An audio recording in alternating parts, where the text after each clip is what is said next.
नीट paper फुटी प्रकरणातल्या गॉडचा पत्ता अखेर लागलाय।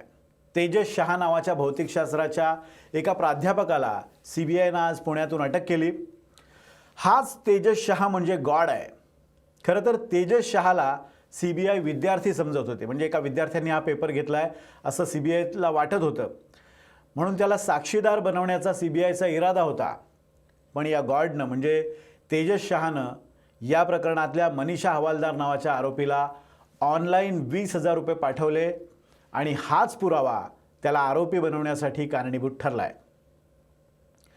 तर हे प्रकरण नेमकं काय आहे हे आपण आज जाणून घेणार आहोतच, पण तेजस शहाला या प्रकरणात गॉड असं का संबोधलं गेलं याची कहाणी सुद्धा खूप इंटरेस्टिंग आहे। ती सुद्धा आज मी तुम्हाला सांगणार आहे। नमस्कार, मी विनोद तळेकर। एनडीटीव्ही मराठीच्या या डिजिटल प्लॅटफॉर्मवर आपलं स्वागत आहे। सुरुवात करूयात आज दिवसभरात नेमकं या प्रकरणात काय काय घडलं त्या सगळ्या अपडेट्सनी। साधारण 7-8 दिवसांपूर्वी तुम्हाला आठवत असेल, लातूरचे सुप्रसिद्ध बालरोग तज्ज्ञ डॉक्टर मनोज शिरुरेंची सीबीआयनं नीट पेपर फुटी प्रकरणात चौकशी केली होती। सीबीआयला असा संशय होता की या डॉक्टर शिरुरेंनी आपल्या मुलासाठी पी.व्ही. कुलकर्णीकडून, म्हणजे ज्यानं हा पेपर लीक केला, त्याच्याकडून नीटचा पेपर विकत घेतला। त्या अनुषंगानं शिरुरेंची ही चौकशी झाली होती। सलग 2 दिवस ही चौकशी झाली, त्यानंतर मामला थंडावला। या चौकशीनंतर शिरुरेंना की विटनेस म्हणजे महत्त्वाचा साक्षीदार करण्याचा निर्णय सीबीआयच्या चौकशी पथकानं घेतला होता। का? त्याला आधार नेमका काय? तर त्याला आधार असा होता की शिरुरेनं हे पेपर विकत घेतलेले आहेत, पण हा पेपर त्यानं पुढे कुणालाच पाठवला नाही किंवा सर्क्युलेट केला नाही असं सीबीआयला वाटत होतं। त्यामुळे त्याचा गुन्हा हा प्रमुख आरोपी करण्याइतपत नसल्याचं सीबीआयच्या पथकाचं म्हणजे चौकशी पथकाचं मत झालं आणि त्यामुळे त्याला साक्षीदार बनवण्याचा निर्णय घेण्यात आला होता। पण सीबीआयचा तपास जसजसा पुढे सरकत गेला तसतशी तपासातून अशी माहिती पुढे आली की शिरुरेनं कुलकर्णीकडून फक्त पेपरच मिळवला नाही, तर त्यानं तो प्राध्यापक शिवराज मोटेगावकरला सुद्धा पाठवला। RCC वाले शिवराज मोटेगावकर। मग मोटेगावकरनं तो आपला मुलगा जो नीटसाठी बसला होता त्याला तो पेपर दिला। त्याशिवाय मोटेगावकरनं आणखी 1-2 विद्यार्थ्यांपर्यंत तो पेपर पोहोचवला। त्यामुळे मग मोटेगावकर या प्रकरणात आरोपी झाला आणि त्याला पेपर पुरवल्यामुळे शिरोरेची भूमिका सुद्धा अधोरेखित झाली आणि सीबीआयनं मग त्याला आरोपी बनवण्याचा निर्णय घेतला। त्यानुसार काल म्हणजे 26 मे रोजी रात्री उशिरा सीबीआयनं डॉक्टर शिरुरेला तांत्रिकदृष्ट्या अटक करत स्थानिक न्यायालयाकडून ट्रान्झिट ऑर्डर घेत त्याची रवानगी थेट दिल्लीला केली। आता तेजस शहाची ही कहाणी एकदम इंटरेस्टिंग आहे। आज सीबीआयनं जी ट्रान्झिट रिमांडची कॉपी सकाळी प्रसिद्ध केली आहे, त्या कॉपीनुसार या प्रकरणात तेजस शहा नावाच्या भौतिकशास्त्राच्या प्राध्यापकाला पुण्यातून अटक केल्याची माहिती देण्यात आली आहे। मनीषा हवालदारच्या चौकशीतून या तेजस शहाचं नाव पहिल्यांदा समोर आलं। या शहाने मनीषा हवालदारला ऑनलाईन पेमेंटद्वारे 20,000 रुपये दिल्याचा एक व्यवहार चौकशी दरम्यान सीबीआयच्या हाती लागला। मग सीबीआयने खणायला सुरुवात केली हा व्यवहार का झाला याची जेव्हा सीबीआयनं माहिती घेतली तेव्हा जी माहिती समोर आली ती अशी होती की मनीषा हवालदार या NTA सदस्य आहेत। भौतिकशास्त्राचा पेपर सेट करणाऱ्या टीममध्ये त्या होत्या।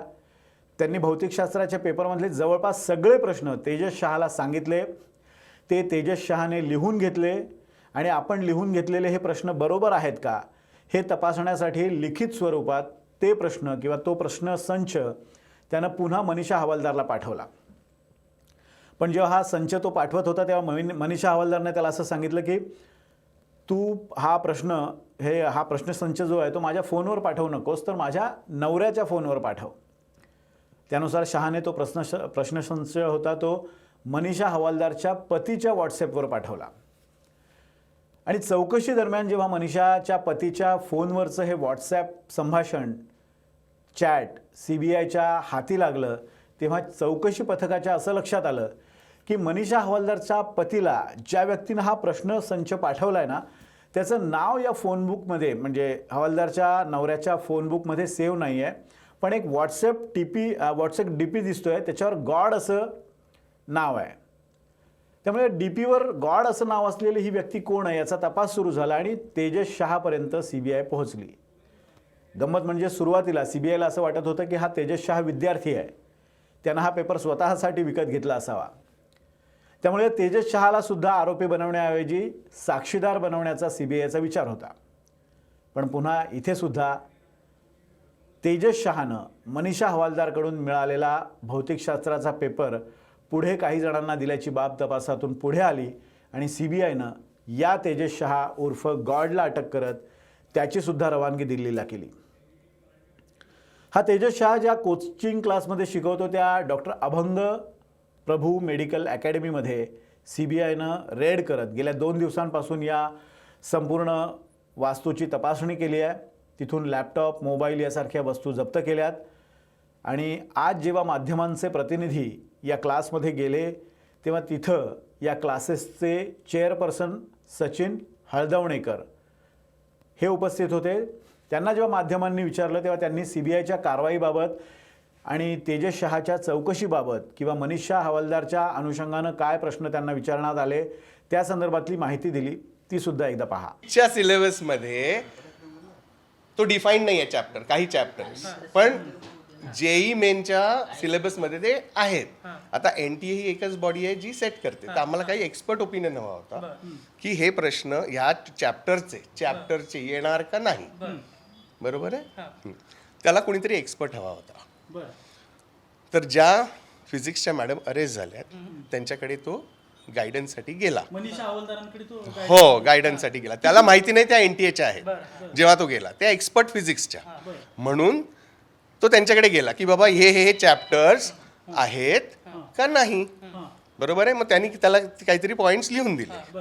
बरोबर, पॉईंट्स लिहून दिले की बाबा हे आहेत, हे नाहीत, काय आहे ते. बरोबर आहे. आणि ते जे त्यांचे चॅट त्यांनी लिहून घेतले, बरोबर आहे, ते व्हेरिफिकेशनला पाठवतात. ते चॅट त्यांना मिळाले.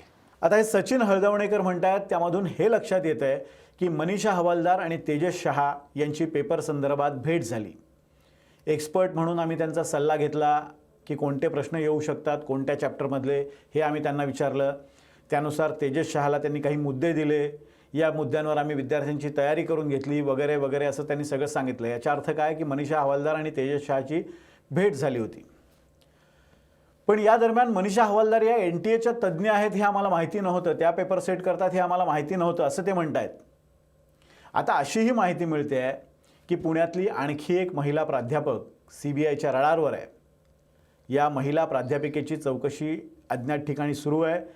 कदाचित आज उद्यामध्ये तिला सुद्धा अटक होऊ शकते. तर आज दिवसभरातल्या या सगळ्या घडामोडी आहेत. एकूणच काय तर या प्रकरणाची व्याप्ती आता वाढत चालली आहे आणि एकूणच CBIची कार्यपद्धती पाहता ज्यानं पेपर खरेदी केला त्याला साक्षीदार बनवलं जाईल म्हणजे पालक आणि विद्यार्थी, आणि ज्यानं पेपर खरेदी करून तो पुढे सर्क्युलेट केला त्याला आरोपी केलं जाईल. आता पाहायचं आहे की आणखी कुणाकुणाची नावं या चौकशीतून पुढे येतात आणि आणखी कोण कोण या प्रकरणात आरोपी होत आहे. तर असो, इथेच थांबूया. हा व्हिडिओ तुम्हाला कसा वाटला ते खाली कमेंटमध्ये जरूर कळवा. आवडला असेल तर लाईक करा, शेअर करा आणि बघत रहा NDTV मराठी. धन्यवाद.